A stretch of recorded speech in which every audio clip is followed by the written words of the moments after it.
Good evening, good morning, and good afternoon, whenever you're listening to this. This is a video I really wanted to make for a long time. Really wanted to make for a long time because it contains some very fascinating and, easily producible information about what we believe about the world we live in. So we've had the benefit of, I suppose, growing up in a world where the moon landing had happened. Everyone we grew up with talked about the moon, space. We grew up watching science fiction movies. Everything was kind of laid out. But we also, I suppose, my generation anyway, went to church when we were younger. And I suppose that's all dying out now. But there was always a conflict between, the church and traditional beliefs and space exploration. And I suppose, what's true is true. What's scientifically proven is scientifically proven. But the term scientifically proven is under attack for a long time now. And I'm going to show you how NASA is more or less a cult of ritualistic beliefs. People who don't know what the person beside them is doing, and for the most part has been relegated back to being a propaganda wing of I'd like to say the American government, but it's not as easy as that. So I'm going to move on here now to the next slide. So just before I do, I'm just going to set some groundwork for this. NASA, from the very get-go, had its foundations, as you can see here, in people who were con men, Satanists, devil worshippers, the occult, Masonry, all of that, and science fiction. So the people that are behind NASA believe in otherworldly beings. Like, I have believed in all of this, and I don't mean believe, I mean some people wrote books. So some of the people I'm going to show you simply wrote science fiction and were amazing at creating these stories and selling those stories to the public. But some of the other people who are involved in this are people who are experts at hypnotism. They're experts at, I suppose, propaganda. You're about to see some very famous people here, people you've grown up, household names, okay? And boom. So immediately you won't recognize these people, or if you do, you've already been on the, I suppose, the trail of all this for some time yourself. This gentleman here is Albert Pike, probably one of the most famous Freemasons to ever walk the earth, and was one of the most, I suppose, honest about his craft, what the Freemasons were up to, and a very, I suppose, forward-thinking person with his beliefs. And I'd like to say he's one of the most evil people that ever walked the earth, but true to his beliefs, as above, so below in Freemasonry, he also had a lot of really good contributions to the world as well in terms of philosophy. So some of the stuff I'm going to show you, don't immediately write people off, but they are evil people, to say the least. So here's a quote from Albert Pike. This shows what Freemasonry is about. I have to quench the idea early in the video that Freemasons are just a gentleman's club. It's not the case. Freemasonry is a hermetic order that believes in deities other than God. They believe in Lucifer. They think Lucifer was the real light bringer to the world, and it's proven here in a quote by Albert Pike. So we shall unleash the nihilists and the atheists, and we shall provoke great social cataclysm, which in all horror will show clearly to all nations the effect of absolute atheism. the origins of savagery and the most bloody turmoil.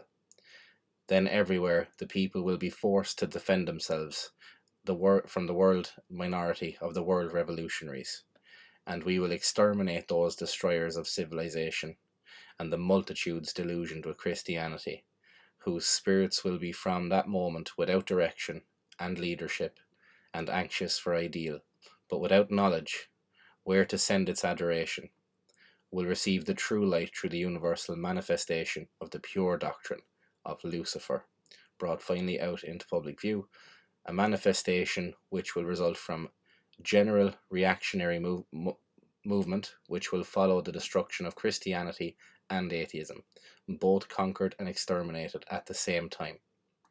Now that's an intense quote. Some people are famous for quick one-liners, or get up and seize the day, don't let the neighbor's dog piss in your garden. All those kind of inspirational quotes. But all jokes aside, this is one of the most intense things you're ever going to read any human being has ever said. And this is a guy who was regarded as one of the head people in Freemasonry for a long time. He wrote books clearly stating Freemasonry's goals, and we can see a lot of what he says here happening today. And when people say, oh, the Masons are behind everything, they genuinely are. And how much more proof can you get than this one single quote that describes what's happening today to a T? Encouraging revolution in every corner of the world for any reason that they can, and pushing people away from their God. And this is all done in the hopes that they will worship Lucifer in the end. And that's what Masonry is about. So, look closely at his neck.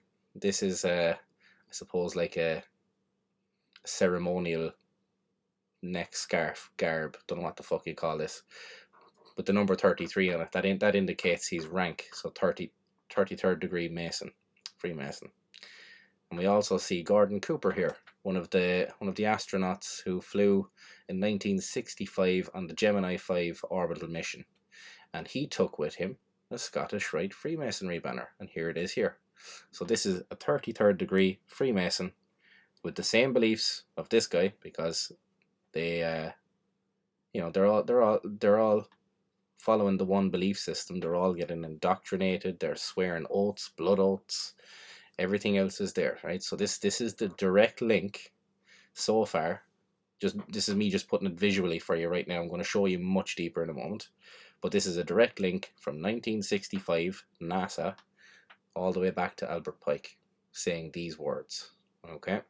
So this is why I want this to be relevant and upfront early. And this is just, I suppose, a document that was released by the New Jersey Grand Lodge, just telling everyone, yep, it's well known and profoundly explicated by great authors, Albert Pike, that aside from being the one initiatic order that has endured and survived until the present time, Freemasonry is the purest inheritor of metaphysics and symbology of the Hermetic tradition. Now, this goes on to describe what Hermeticism is, who Hermes Trismegistus is, and they call him the thrice great one. The people in Egypt used to call him Thoth, Thoth, and if you do a little bit of research on that, it's going to blow your mind what all of this is. This is not just waffle. This is insane shit right in front of your face that you've never known existed.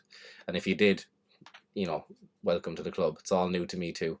Well, a lot of what I studied for this video is new to me, and I thought I knew a lot more than I did.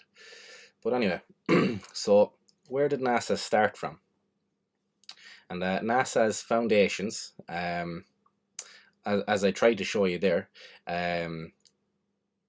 are very much so in the occult, and the occult belief of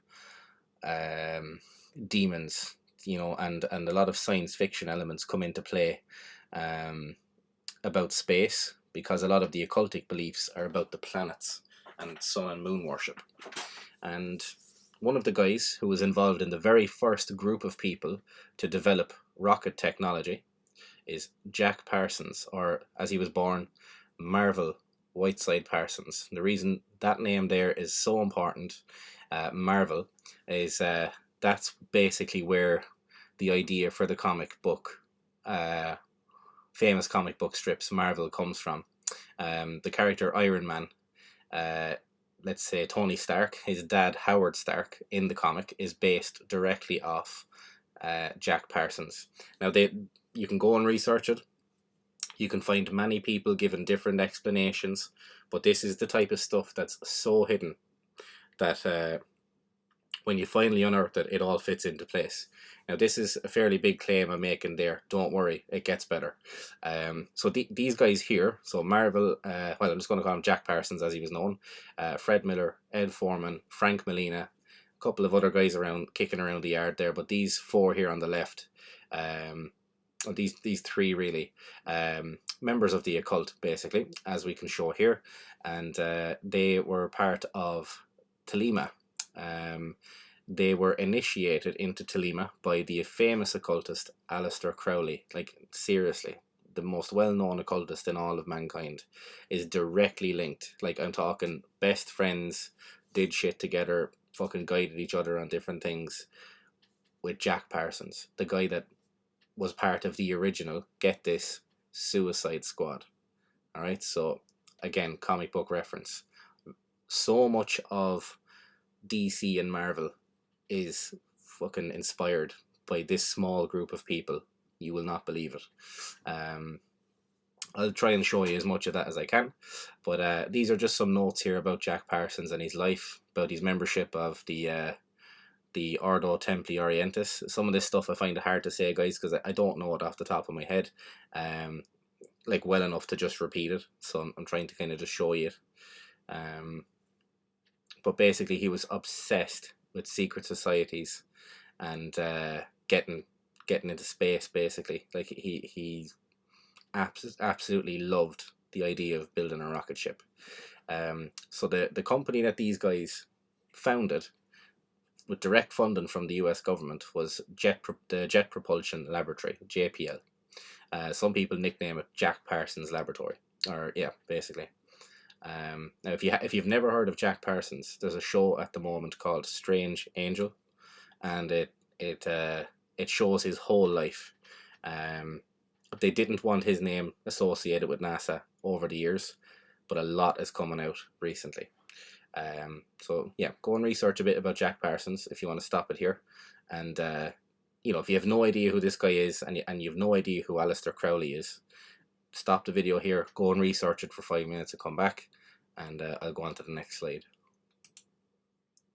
Okay, now of all the slides you're about to see in this presentation, this slide here contains, I would say, the most information possible I could put in one slide. Now, the imagery here is pretty intense. Some of the people you're looking at here you might have heard of. You're looking at two cartoon characters there. You can see Walt Disney's face. What's going on here? Okay, so I'll explain it all. Alistair Crowley, here on the left, world famous, probably the famous occultist. Never mind of his time, his legacy still kicks on today. Jack Parsons, and none other than L Ron Hubbard of the Scientology fame, were three buddy old pals back in the day. Now, isn't that some combo of people? The guy that invented the first rocket fuel and the first rocket, proper rocket engine, and Alistair Crowley, the head of basically hundreds of different sects and our organizations and cults. He just traveled the world joining these organizations and taking them over, and he was just an insane guy. And then L Ron Hubbard, the guy who set up Scientology, but not just Scientology. This guy, I've learned so much about this guy since I started researching for this. I decided to do a different video on him, completely separate. It's just insane. But anyway, L Ron Hubbard, Jack Parsons, Alistair Crowley. This is a newspaper article referring to the three of these people as the inner circle. Okay, so this is not just me conflating the three of them together because they had similar beliefs. They were all occultists, but these are people who actually shared each other's company, shared ideas, and schemed basically. The four characters up here are the people who kind of influenced L Ron Hubbard and were directly involved in the NASA program. Indirectly and directly. So Jules Verne, H.G. Wells were science fiction authors, the same as L. Ron Hubbard. They were all part of the same world at the time, developing science fiction, getting the public to come on side with, belief systems outside of, Jesus Christ, God, Islamic beliefs, Hindu beliefs. They were trying to get people on board with space, man's final frontier, aliens, complete Orwellian takeover of society. George Orwell was someone I was going to add here, just didn't have room, but George Orwell was associated with these people back in the day also. Met with all of these people. So Jules Verne, H.G. Wells, I'm not going to go into a big list of what they wrote and what they were involved in. Look up the books and the films that were, like the books that they wrote and the films that were made based on these people. Strangely enough, Tom Cruise, who's part of Scientology, played the lead role in The War of the Worlds, which was written by one of these two gentlemen. This video here this picture here is Arthur C. Clarke. This guy here, science fiction author and devout Freemason. This guy here is Stanley Kubrick, who directed 2001 Space Odyssey, which came out in 1968. The guys walking along beside them are NASA administrators and NASA astronauts. I'm going to show you a bigger picture of that in the next slide. But just keep in mind the timing. That's 1968, 1 year before we landed on the moon. These people are rubbing shoulders. Okay, and that's what I want you to be aware of. So if you really want to get men to the moon, these are not the guys. These are the guys who'll make you think we went to the moon. This isn't just a big video bashing the moon landing, by the way, although there's a lot of stuff here. I'm just going to show you how NASA is not what you think it is in general. So just down here, guys, just in case you don't know what this is the Freemasonry logo. Not the official one. I think there's, you'll just see different versions of this everywhere. The G, the Masons themselves say it stands for geometry, but it stands for a lot of things. Gnosticism, Gnosis. Gnosis is Gnosis, which is basically the sacred knowledge being passed down to man, I believe. From the angels, I think they that's the belief they have, that we've got the sacred knowledge from the fallen angels and that we should worship them instead. This guy here is Walt Disney. So all your favorite films that you've ever watched, loved, we're talking all the good stuff, including Snow White, which is very relevant. I'm going to show you why in a moment. But Disney, Disney does not need any explanation. But what does need explanation is his membership of the De Millet International and Freemasonry. So Walt Disney was one of the first initiates and one of the founding members of the De Millet Order, which is an order of young men aged, I believe, 12 to 21, who are then brought into Freemasonry at the age of 21 after they're groomed and God knows what else happens to them. Keep in mind, Freemasonry is an occultic order, and the De Millet Order is an occultic order for children, and it's named after Jacques de Millet, who was the Knights Templar burned at the stake in front of the Notre Dame Cathedral, which strangely enough burnt down recently. I wonder who did that. Okay, so here we see Walt Disney and Werner von Braun. Just trying to draw the links and show you how these people rubbed shoulders on more than one occasion and actually worked together full time. So Walt Disney and Werner von Braun Werner von Braun, at this stage, JPL had become NASA, were working together for a long time on projects such as Man and the Moon. Now, Man and the Moon came out in 1961, I believe, or 1962, and this was, an animated and live action kind of, I suppose you could call it like a Disneyland Fantasia style thing about landing on the moon and going to the moon.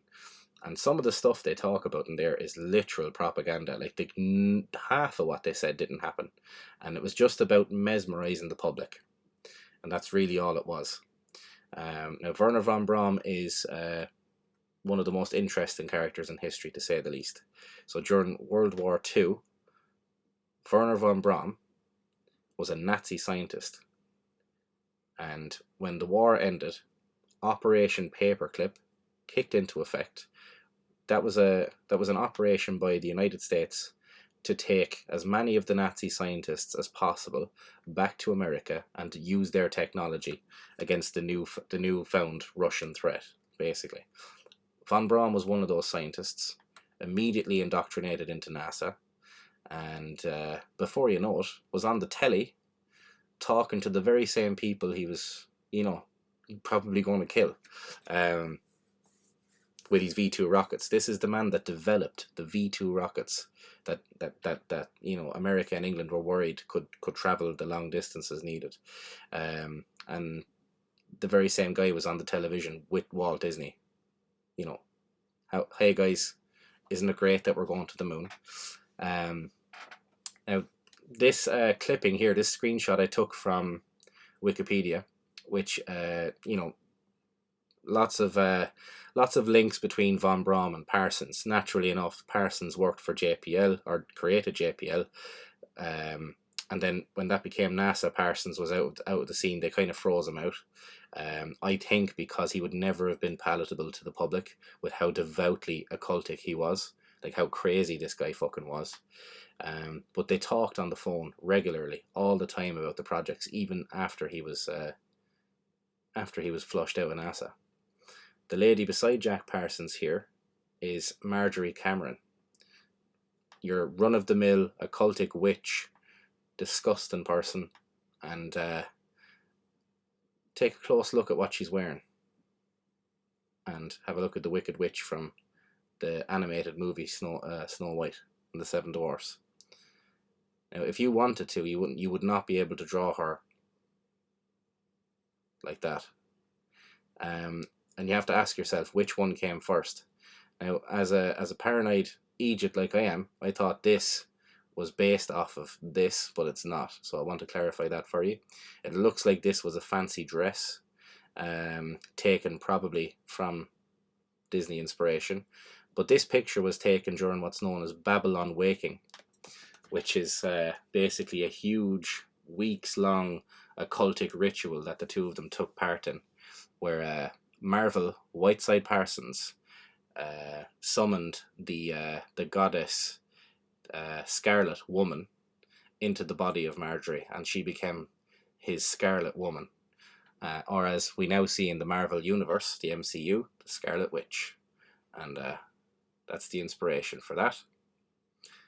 Now, why is Snow White referenced a lot throughout the whole thing? Well, Snow White was a film based on a witch who infiltrated the crown and took over the crown by tricking the king into marrying her with witchcraft and hypnosis and everything else. And what do you think L Ron Hubbard's wife did in 1978 with the rest of the Scientology crew? They infiltrated large portions of the United States government and the IRS and everything else. And they copied files, deleted files, they had full control. It was called Operation Snow White. If you don't believe it, look it up. And that shit will give you fucking chills, that one man with an organization of, witches and occultic practitioners and everything else, could basically try to take over America. And all of these people here are involved in takeovers, in the takeover of America at some point. you know, the gradual kind of push for the takeover of America, it all came through these organizations. Now, more on Disney just before I skip on. I did say this slide would have a lot of information and where the connections are. Walt Disney, of Disney fame, being a D-Malay, which is an underage Freemasonic order, has a lodge in Disneyland. So I think it's Disneyland, Florida. Basically, there's a thing called the 33 Club, and they laughed it off as just like, you know, really rich people bringing their kids for dinner and stuff, and it's not what it is at all. This is a club for very rich children to have their own Masonic hall, and to show you that this is a Masonic hall, this is the Freemason dual pillar system, with the J and the B on the pillars. I forget exactly what they are. Probably should have had that ready to go, but there's a meaning behind the J and the B. It's all to do with as above, so below. Okay, and if you look at the kind of how ornate the pillars are, and the sun and the moon are on each pillar as well, that's something that they do. Look at these pillars beside the door. Now you see this on a lot of doors everywhere. It's like a common thing to do, sure, but not when it's by someone who is from the D-Malay order, who is a Freemason, and this is an underage thing, and the number 33 is on the door, and as I showed you earlier, the number 33 means 33rd degree Mason. That's why these numbers are very important. Just another little reference before we skip on. In DuckTales, which was a movie back a long time ago, some of the animators at Disney tried to warn people about this, and this is well documented. Some of the animators actually snuck in to one of the films. Now, they snuck in a lot of stuff in a lot of films, but in one of the films we have a note in the background behind Scrooge McDuck, and it's ask about Illuminati. Like, how crazy is that? So like it's all there. If you want to see this information, if you don't want to see the information, you will see it and you won't see it. And that's exactly how they've done things all the way throughout the 20th century. They've put enough there to let people know, but they've not put enough there for the public to say what the fuck. So that's pretty much that there. Now that's the origins of NASA and how NASA was kind of pieced together, because you can see Werner von Braun there, and you know, the collaboration between propaganda like Walt Disney, science fiction writers, L Ron Hubbard, all of these people influencing, you know, and doing crazy things all the way through. And then you end up with, I suppose, the run-up to the Apollo mission. Now this is where things kind of become very surreal, I think. So I showed you about Man on the Moon, 1961, or 1962, where Werner von Braun was like basically grooming the public. Stanley Kubrick was commissioned to film 2001: A Space Odyssey, which was co-written by him and Arthur C. Clarke. Now he was one of the most well-known science fiction writers of his time. Stanley Kubrick is one of the best directors of his time, and one of the people that knew the best techniques to get science fiction onto the screen in the most realistic way possible. This is why he was chosen. In the picture here is George Mueller, one of the senior administrators of NASA, just walking along with these two people. Now this, to me, I don't know why he would be there. So is he bringing in like a senior administrator of NASA to talk to him about how this would all look? Because none of these people were in space yet. That's something we have to remember. Sure, they got to like the fucking stratosphere and they got to fucking a certain distance up, but none of these people were in space looking back at our planet. None of these people were in space looking at the stars, because that wasn't possible, as they say, at the time. So why was George Mueller there? Now, not only was George Mueller there, but Donald Slayton, a NASA astronaut, Frederick Ordway III, a NASA advisor, an unknown accomplice, right? So this looks to me like a handler.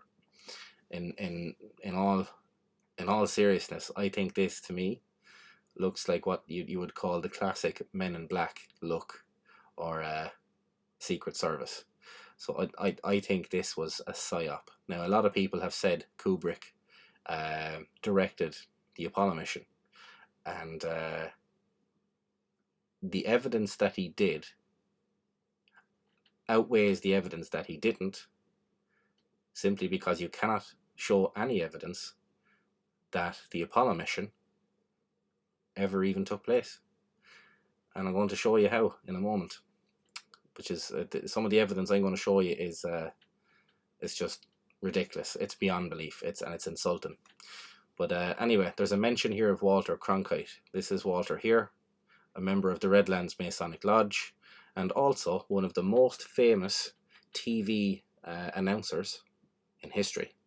And Walter Cronkite's voice is the voice that spoke to the American public and the people of the world, talking about the moon landing as it happened live.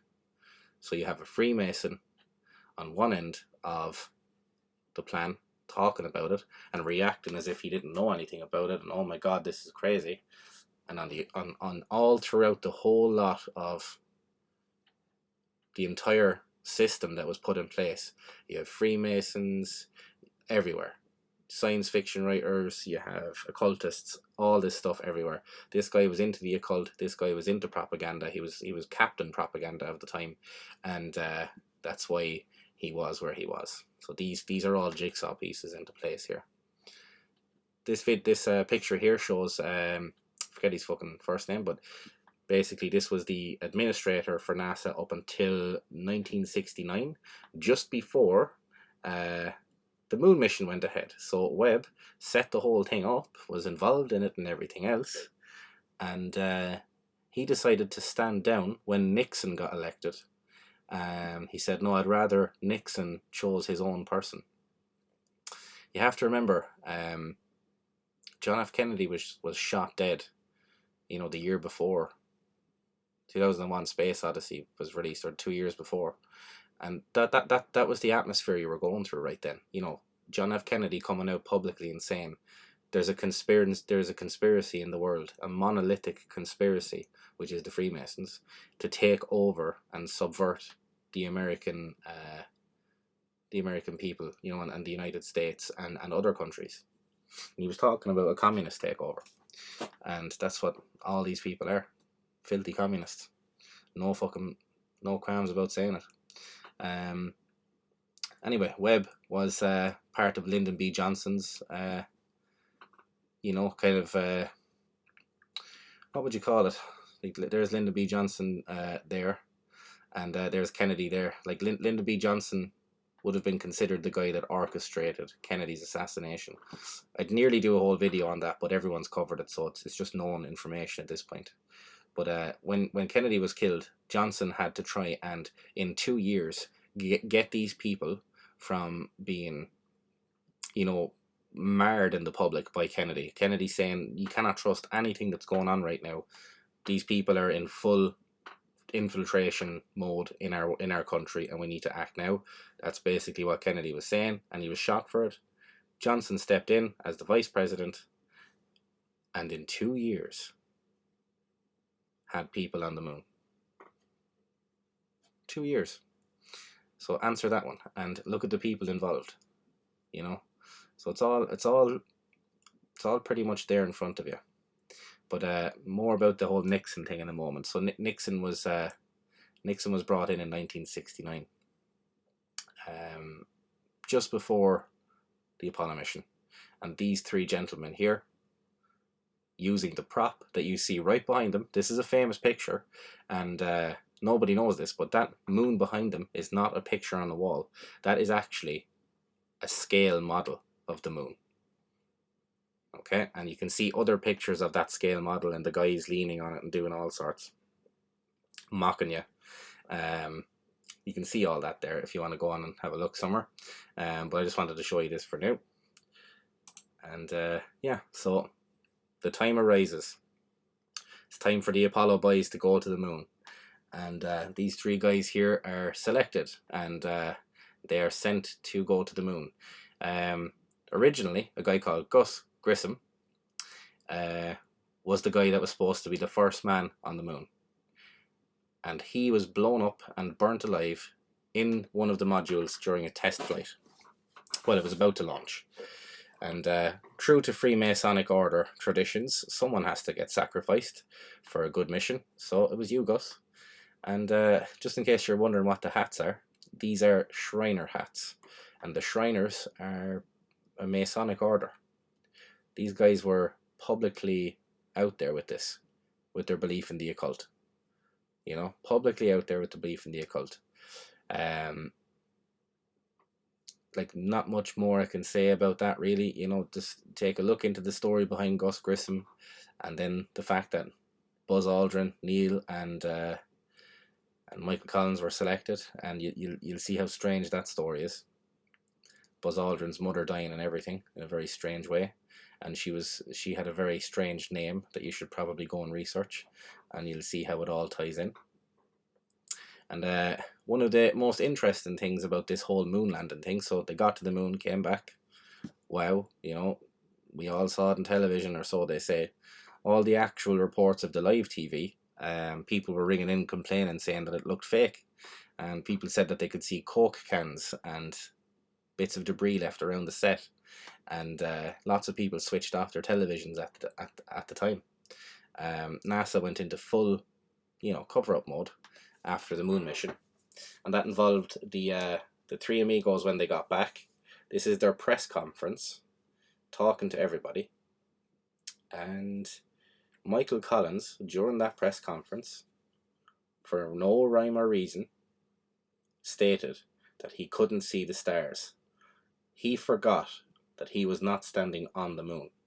The question that was asked to the 3 men, so Buzz Aldrin, Neil Armstrong, the people on the moon, could you see stars while you were on the lunar surface? And their answer was no, we couldn't see the stars when we were looking directly at the sun, or anywhere else when we're on the lunar surface, not that we remember.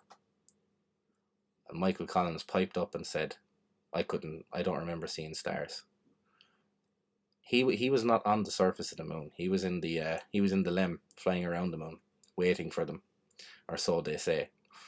So it was a Freudian slip, and Neil, his reaction said it all.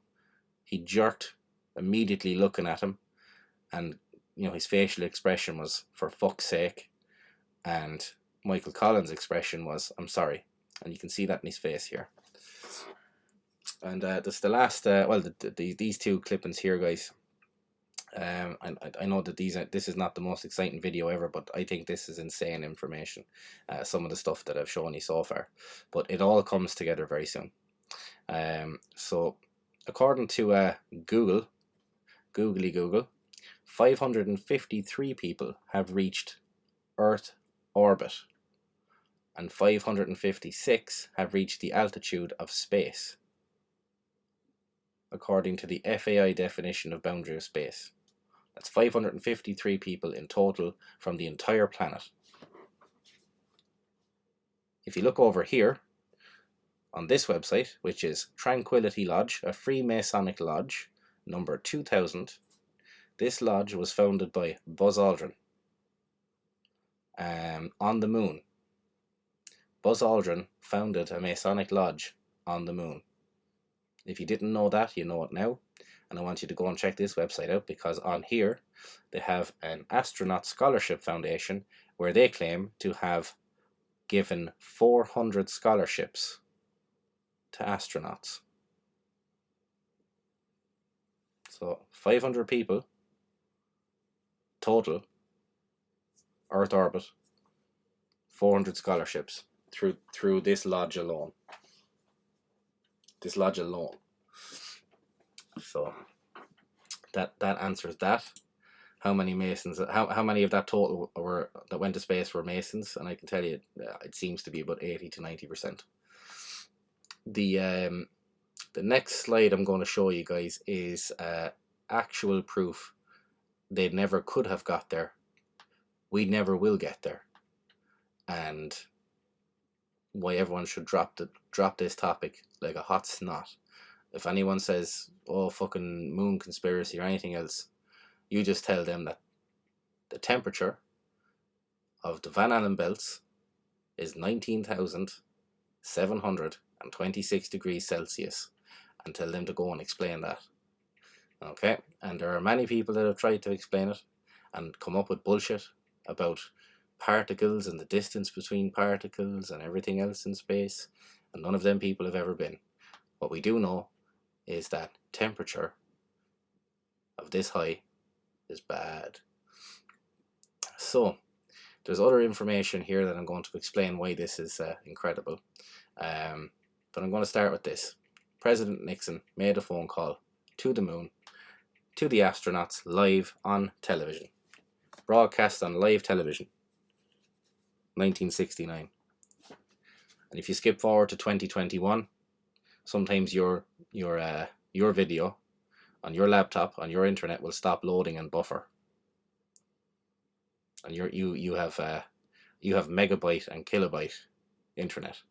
These guys had radio waves.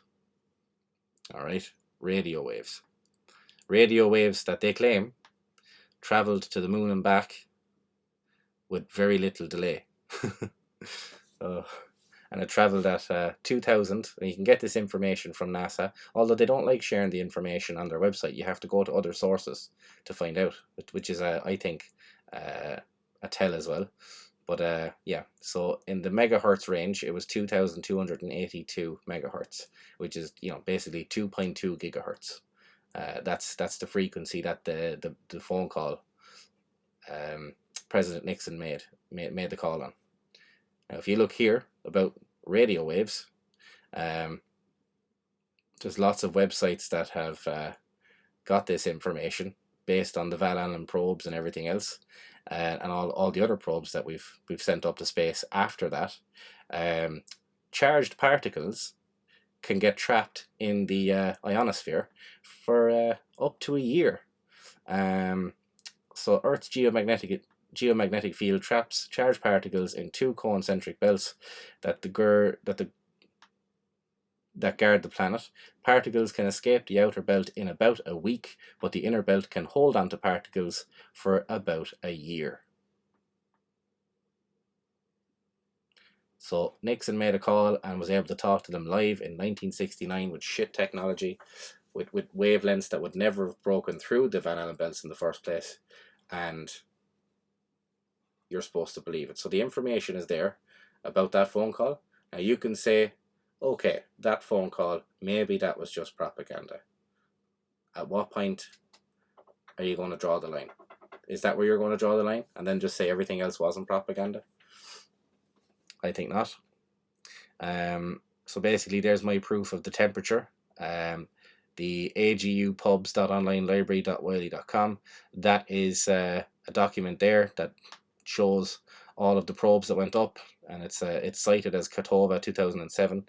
So isn't it funny how when you tell a lie, you have to remember the lie, and eventually it will be proven wrong.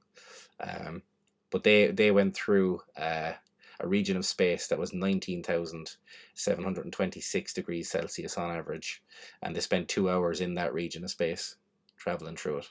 So 2 hours at that there, I reckon you cook a steak at it anyway. This picture here was the thickness of the aluminium on the edge of the craft. Strangely enough, that's about 1 centimeter thick. If you're to look at the distance of or the width of this guy's finger, a baby finger is typically 1 centimeter thick. You know, well, if you're a pussy like me, it is anyway. I've girls' hands, so it looks to be about 1 centimeter thick, if not a little bit less. I think it was 0.3 of a centimeter if I'm going to pick bones, but that's how thick the shielding is on the on the craft that they flew through the Van Allen belt in. That would have cooked them alive like a fucking microwave in that belt, just so everyone knows that. Would have attracted the heat like completely, because it was the only object in the belt of that size and of that nature, that metallic nature. It would have completely attracted the entire wrath of the belt. Another thing to take into account outside of temperature is ionized particles that are moving at high speeds, which is what these are. That's what the Van Allen belt is. And they have extremely high levels of energy. So it's called a high energy particle.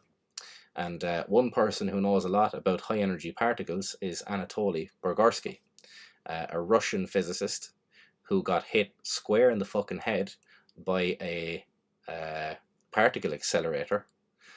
He simply bent down to pick something up in a room where he believed the particle accelerator was turned off, and he was hit for a split second, and you can see the damage it did. He never should have survived anyway, but it turned his head into a fucking Chernobyl incident. Completely lost all his hair for a period of time. His whole face swelled out. There's a diagram it's a small picture there, but there's a diagram where they show what happened to his head, and they document the treatment he went through to come back from it. It was a split second, right? And I have the maths here. He was hit with 76,000 mega electron volts for a split second. So that's 76 giga electron volts. But we'll stick to the mega electron volts because I have a number from NASA's website here, and I'm going to show you something incredible. So this guy was hit with 76,000 mega electron volts for, they reckon, about 2 seconds. And this is the damage it did to his head, yeah? Okay. And it was just a part of his head as well. Imagine if that hit his whole head. If the beam was huge, it would have completely just, like, his body would have fallen apart. It would have dematerialized him completely. So I did a little bit of math on that. So 2 seconds, because we need the time. The time is important, the amount of voltage there, but we need the time. So this worked out at 21 units of whatever the fuck this is going to be called, I don't know. Mega electron volts over time, okay? 21.1. These guys, superhumans is what they are, apparently, because they went through the Van Allen belt for 2 hours. Now, it was only 100 mega electron volts, but it was 2 hours. Now, I gave the unit as 2 here because I did the math, and it was 0.0002777. That's the percentage of 2 hours that 2 seconds would have been. So, did the math, did it up. 21 units of energy in, 2 seconds. These guys took 200 units of the same energy over 2 hours. Okay, so that's something I want people to be aware of, how the ratios actually work out in these things, like energy wise. They were cooked slow and steady in that heat as well, but they were also ionized. Now, the reason why this is actually such a lowball estimate is that this is only on one journey. They did the journey twice. They came back through the Van Allen belt at a much slower rate as well, and the 100 MeV that I gave the estimate for was the low end of the estimate of the average of how much energy is in the ionosphere. It can go as high as 750 MeV, and that is exactly what happened at the time of the Apollo mission, because there was a huge solar flare when the mission went ahead, and NASA claimed that they were just lucky not to be hit by it. The fucking solar flare took out half of the electronics in fucking Northern Hemisphere, apparently, and these guys went up there and survived it. It's just a joke. So yeah, here's my proof of the Van Allen belt and how much charged particles are there, and how I gave a low ball estimate. Even a low ball estimate, these guys took more radiation by far than Anatoly Burgorsky, and they survived completely unscathed. Burgorsky lived a life of torture. He went instantly blind when the beam hit him, and he got some of his eyesight back. He was never able to fully hear people. His whole life was different. Any longer, like 4 seconds of that beam, and there would have been a hole through his head. So, these people here, no explanation, no excuse. So you can see how NASA was descending into madness there. Like they were just coming out with like, you know, we're flying through space, we're landing on the moon, and they were presenting things like huge rockets, scientists, fancy word. The use of the word physicist is always a brilliant one. That seems to disarm people when you really read into what these physicists are saying. It doesn't add up. Here's a physicist, a guy in charge of plotting routes for people flying. This guy knows it all. Kelly Smith for NASA. All right, part of the Orion program. He went on and did a live video, or whatever kind of video it was, talking about how we needed to solve the challenges before we send people through this region of space. He was talking about the fucking Van Allen belts. He said we can't send people through the Van Allen belts. And we'd never have, you know, we need to solve this problem before we send people through. This video is buried on YouTube right now. You can go and try and look for this, and you will find it on maybe page 2, page 3, page 4. You can literally type in his fucking name and type this quote, and it will still fucking put that video way down the suggestions. Why would they do that? This is a NASA physicist. He knows what he's doing, doesn't he? You know, surely he does. But anyway, this is just me showing that, yeah, apparently 24 men have gone through the Van Allen belts. So, you know, this guy, does he work for NASA? Do these guys work for NASA? Did they ever go through the belts? Does he know that they went through the belts? Does he know that we landed on the moon? We'll have to figure all that out, lads. We'll have to work together on it. Maybe we can send him an email. Right, so the next slide I have here is, yeah, probably, you know, at this point you're saying to yourself, right, no, come on now, you know, just, we get it, but it gets way worse. So this picture here is known as the Blue Marble, but it's not the actual original Blue Marble. The original Blue Marble was a picture taken in 1972, I think. This is also referred to as the Blue Marble, technically the Blue Marble 2. And this was the image used by Apple as their home screen on the phones when they released them in 2002, 2003, and all the way up until 2011, I think. Apple were using this as their home screen, and a lot of people for a long time referred to this image as a photograph of Earth, and only on NASA's website in recent years did the guy who actually made this picture come clean about the picture. So this is let me see, Robert Simon, and Robert Simon is basically a photo of how would you describe this? A Photoshop specialist. Yeah, so a Photoshop specialist in NASA, and this Photoshop specialist is quoted, and this is a quote from a video of him actually saying it. This is not just the words beside his face. The last time anyone took a photograph from above low Earth orbit that showed an entire hemisphere or one side of the globe was in 1972 during Apollo 17. Robert Simon, the guy in NASA tasked with making the images to make people think we're in fucking space. So, you know, do what you will with that. There's a little bit here. So yeah, he told Quartz magazine it's not a photograph, but it's a sophisticated visualization. Images of the Earth may seem commonplace, but there are actually very few pictures of the entire planet. The problem, Simon said, is all the NASA Earth observing satellites are in low Earth orbit or geostationary orbit, meaning none of them are far enough away to see a full hemisphere. The most familiar pictures of the entire Earth are from the 1960s and 1970s Apollo missions to the moon. You've just been told that space is fake.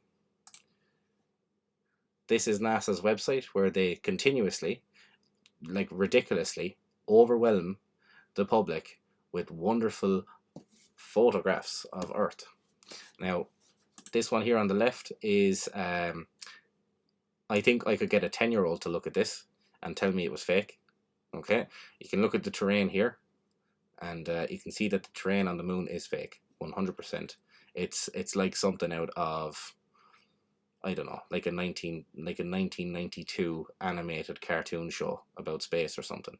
And this image here in the background is just basically the blue marble. It's like you can see Robert Simmons' work here, you know. So if I go back to this and then go back to this, you can see it's the same type of image, and it's a composite of what they call geostationary and low Earth orbit satellites. You know, it's little strips of images all photoshopped together, and the moon photoshopped in for good measure.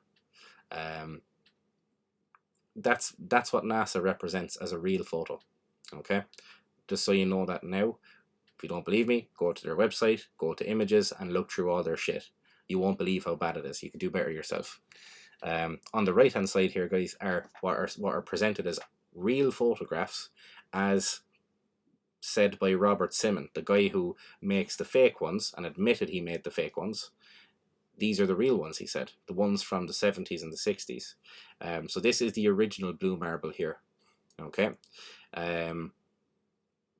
you can talk to any image specialist you want about this image. So you go to any image specialist and get them to put this image through. Don't even take my one. Don't take a screenshot or anything. Go to NASA's website and take the image directly and put it through Photoshop and change the hue, change the brightness, change everything else, and you'll see what's real and what isn't. And this little small image up here is apparently taken from 100,000 miles away on 1969, and I think Buzz Aldrin is responsible for this one. Wouldn't you imagine we'd have bajillions of these photographs? We don't. We have very few. NASA maintains we took loads of them, but we can't really show them all. Sorry about that. But one of the best characteristics of these photographs are the lack of stars. Because if we had the stars there, we could pinpoint the constellations and prove they were fake. Using geometry, we could prove they were fake. And that's why they removed the stars. That's why Michael Collins said, I don't remember seeing stars. And that's why they kicked off about that. So how fucking far do the NASA lies go? And have they ever been proven wrong or proven right on their stuff? And all I can tell you is that since the moon mission, NASA has been a laughingstock, and that's why you do not see NASA in your face all day every day. They might say, look, we went to Mars, everyone quick celebrate, and then boom, it's off your screen and it's back to football, it's back to Katie Price's tits, it's back to all this shit to save face, basically, is all that is. One of the most famous examples is the moon rock that was given to the Dutch royal family by Neil Armstrong, Michael Collins, and Buzz Aldrin. It says that it was given to the royal family by William Middendorf. Okay, now I can explain this one to a T. There's a photograph here of them presenting things from the moon to the Dutch royal family. This is a photograph of the time. Okay, now I'm not saying this is when they actually handed a rock to them. I don't even know if there is a moon rock here. It looks like there is vials of dust and debris. That's what their whole world tour was about. They visited all the world leaders, all the royal families, and showed off their bits and bobs. So apparently some random dude, which is Middendorf, now he was the ambassador of the United States, the ambassador of the United States of America, was traveling around with them. And he says that Neil gave the rock to him and he gave it to the royal family. Neil Armstrong to this day maintains he never gave a moon rock to anybody, to anyone under any circumstance or moon dust. Well, we have video, we have photographic evidence that they paraded around offering moon rocks to everyone. It's well known that Neil Armstrong got giddy, liked to mock people, liked to mock the moon landings, and couldn't keep a straight face, and that's why he was kept out of the public. He was kept out of the public for large quantities of his life after this. Buzz Aldrin being the only one that could really handle the pressure of public speech. Now,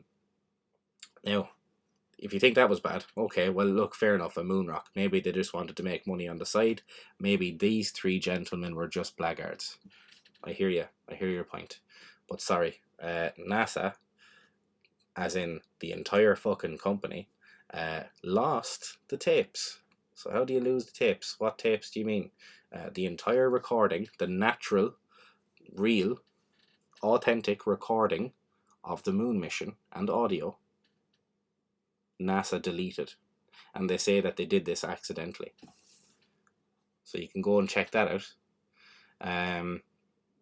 That's a very big story that I think everyone should check out. We also have NASA destroyed hundreds of mystery tapes found in a dead man's basement.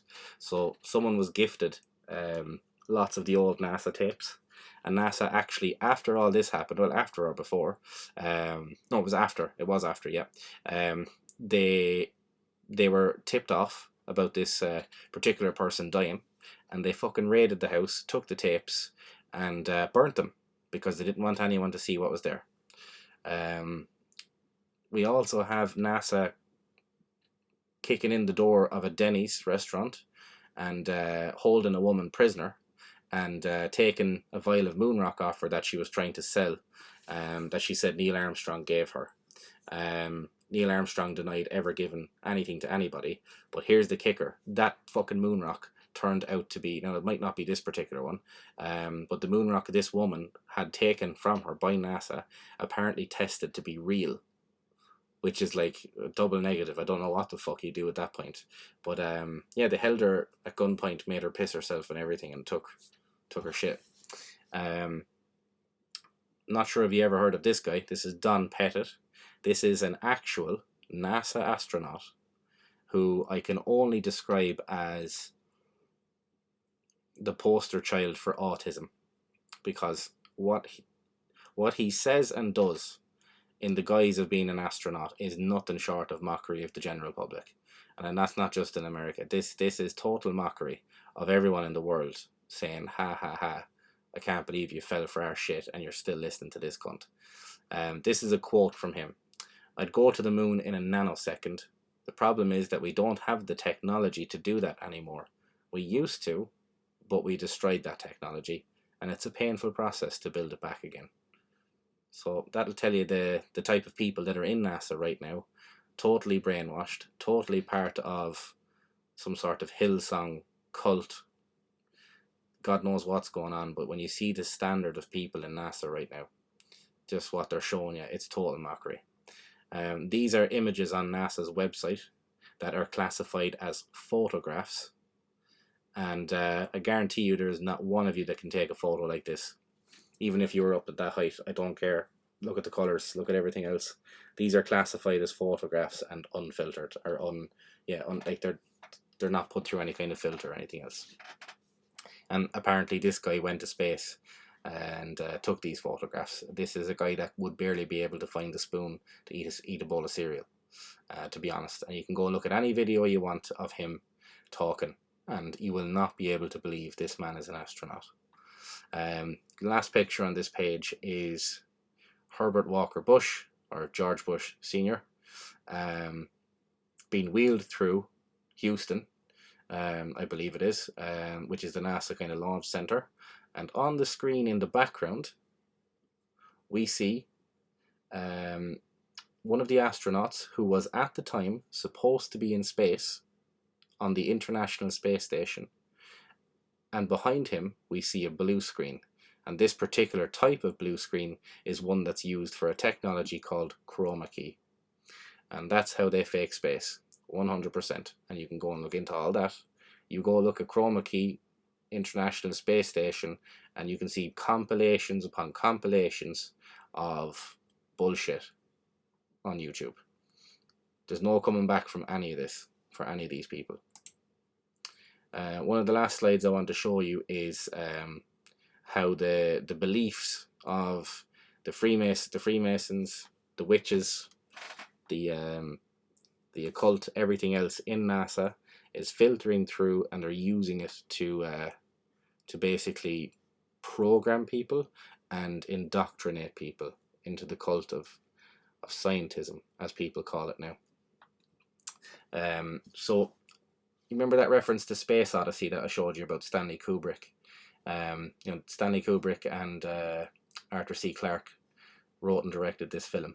And on the left-hand side of this image, you can see a baby floating through space.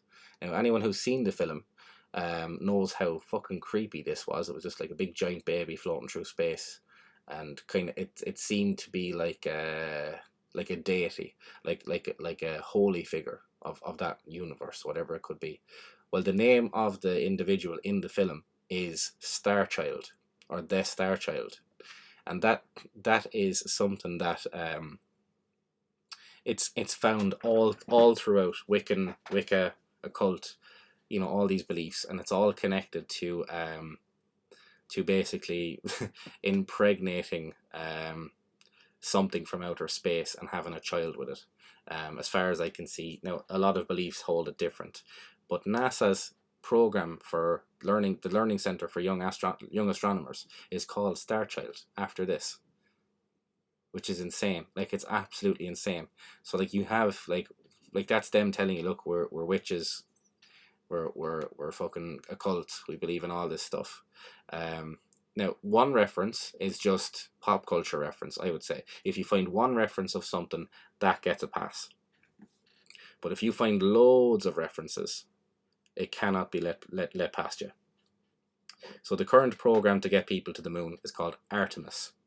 Now, Artemis is a heavily involved witchcraft icon, and Artemis was, I believe, a half daughter of Zeus or someone like that, and she was cast out of the heavens and given the power over death and life, and roamed the countryside with animals, and is a very like satanic wouldn't be the right word, but it's life and death, as above so below, control over all of that, and people sacrifice animals and humans to Artemis to celebrate the gift of life. And the people who do this more so than anybody else are this particular bitch here, which is Jeanette Paris, I think her name is, and she's one of the head occultists, witches, in the world, and she's wrote many famous books. One of them is called Abortion as a Sacrament, and this woman is teaching women out there who are already, down the garden path. I'll explain who these people are here in a moment. She's teaching women that abortion is liberating, that it is all the rest, and that sounds good. Maybe abortion is liberating to certain people, and depending on where your belief system lies. I'm not going to get into the whole abortion debate, because it's up in the air for me, and everyone should be allowed to talk about it. Everyone should be allowed to have their opinion. But this particular woman here believes that sacrificing a baby in the womb to the god or the goddess Artemis is a way to celebrate and enhance your own life. Now that is, if there ever was a reason not to kill a child, that is it. For a belief, for some type of deity, like deity belief, or some type of occultic belief, it should be a crime to do that, in my opinion. But again, that's my opinion. Don't worry if you don't share my opinion. You can say what you will. Me personally, I think this is why witches were burned at the stake, and I think rightfully so. This is a statue here of Artemis, and it's also called Isis. So there's a lot of Egyptian like lore that comes through all of these esoteric hermetic organizations, and this statue shows the goat horns here, the as above so below hand positions, and lots of other strange references like to owls and stuff here. And it's also to do with the veiled, like the unveiling of information. The reason why she's veiled is that we have to unveil it by sacrificing to her. The moon program is named after her. So like, look at all these people here involved in these things, like the type of person involved with the name Artemis and witchcraft. And I've shown you that the witchcraft and the cult is throughout NASA from the start to right now. And do you remember I said to you about the Star Child program? Well, it's run by Laura A. Whitlock, and that's this lady here. And if you look at the two people underneath her who are also running the program, So she's the head of the program, and these are the two people who kind of run the program under her guidance. You tell me what they look like. Do they look like people involved in, you know, the advancement of people to other planets? Are these, you know, specimens of people to take our species forward? I know that Whitlock is a physicist, of course, and the rest of them are teachers and things. But do they look like a certain type of person? You know, that would be this way inclined. I think so. And I fucking dug as deep as I could on these two people, not trying to prove that they were witches, but trying to see, could it be true? It just can't be that three buzz cut, overweight women are involved in the Star Child program for NASA. NASA heading to the moon again, and they're calling the mission Artemis. And this is what Artemis is, and what Artemis is about. It's just too surreal for me. It's too much, and it's just obvious. And I'm going to close on just one or two things. So the Artemis logo for the mission.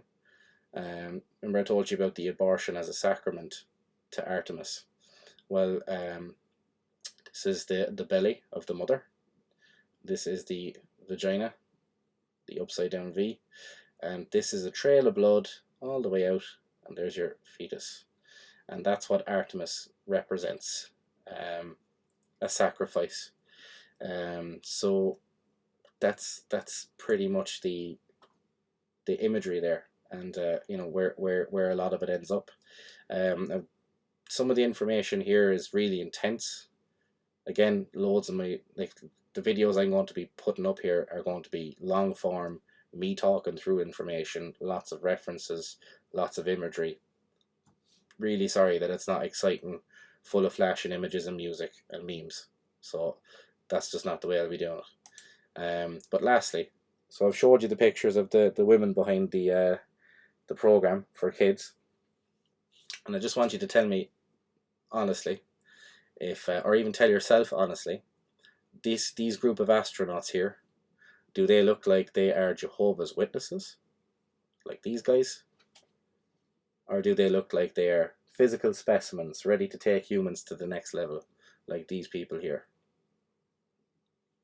You tell me. Because I think this is just a fucking cult.